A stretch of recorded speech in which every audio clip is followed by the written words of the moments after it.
Hey, good evening. It's Thursday, July 23rd. Really great to have you this evening.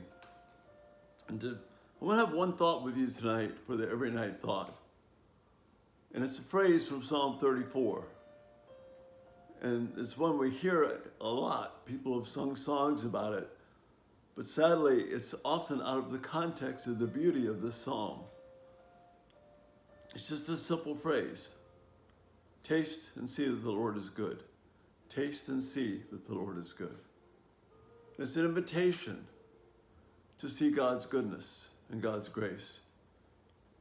In the context of Psalm 34, David is talking about how he's been delivered out of a really harrowing situation in his life. And there was two reasons he was there.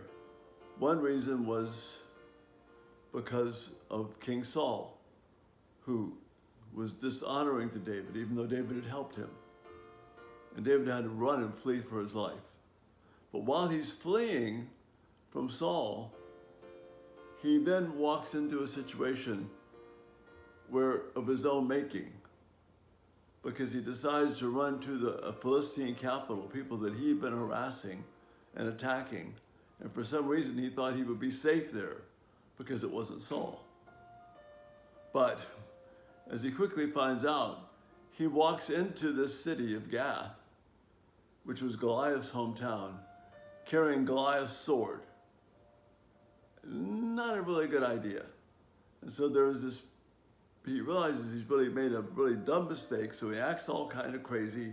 And the king says, I've got enough madmen, I don't need any more, get him out of here. And so David is delivered again.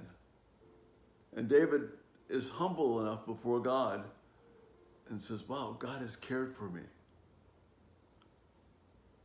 Even though I messed up, God cared for me. And so he gives this invitation to praise. Taste and see that the Lord is good.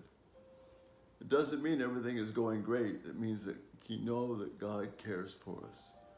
And we know that simply by trusting his word. And David remembered God's word and trusted it.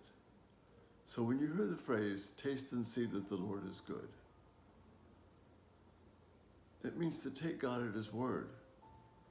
Taste his word, taste his truth. Don't interpret God's faithfulness to you by your circumstances. Rather, taste and see from his word that he is good and believe that. David didn't interpret his circumstances as, wow, I was lucky and I got out.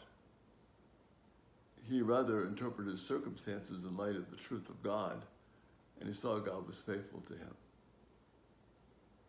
And so he says, taste and see that the Lord is good. And this night I invite you, each of you, trust God's word and the faithfulness of Christ, and taste and see that the Lord is good.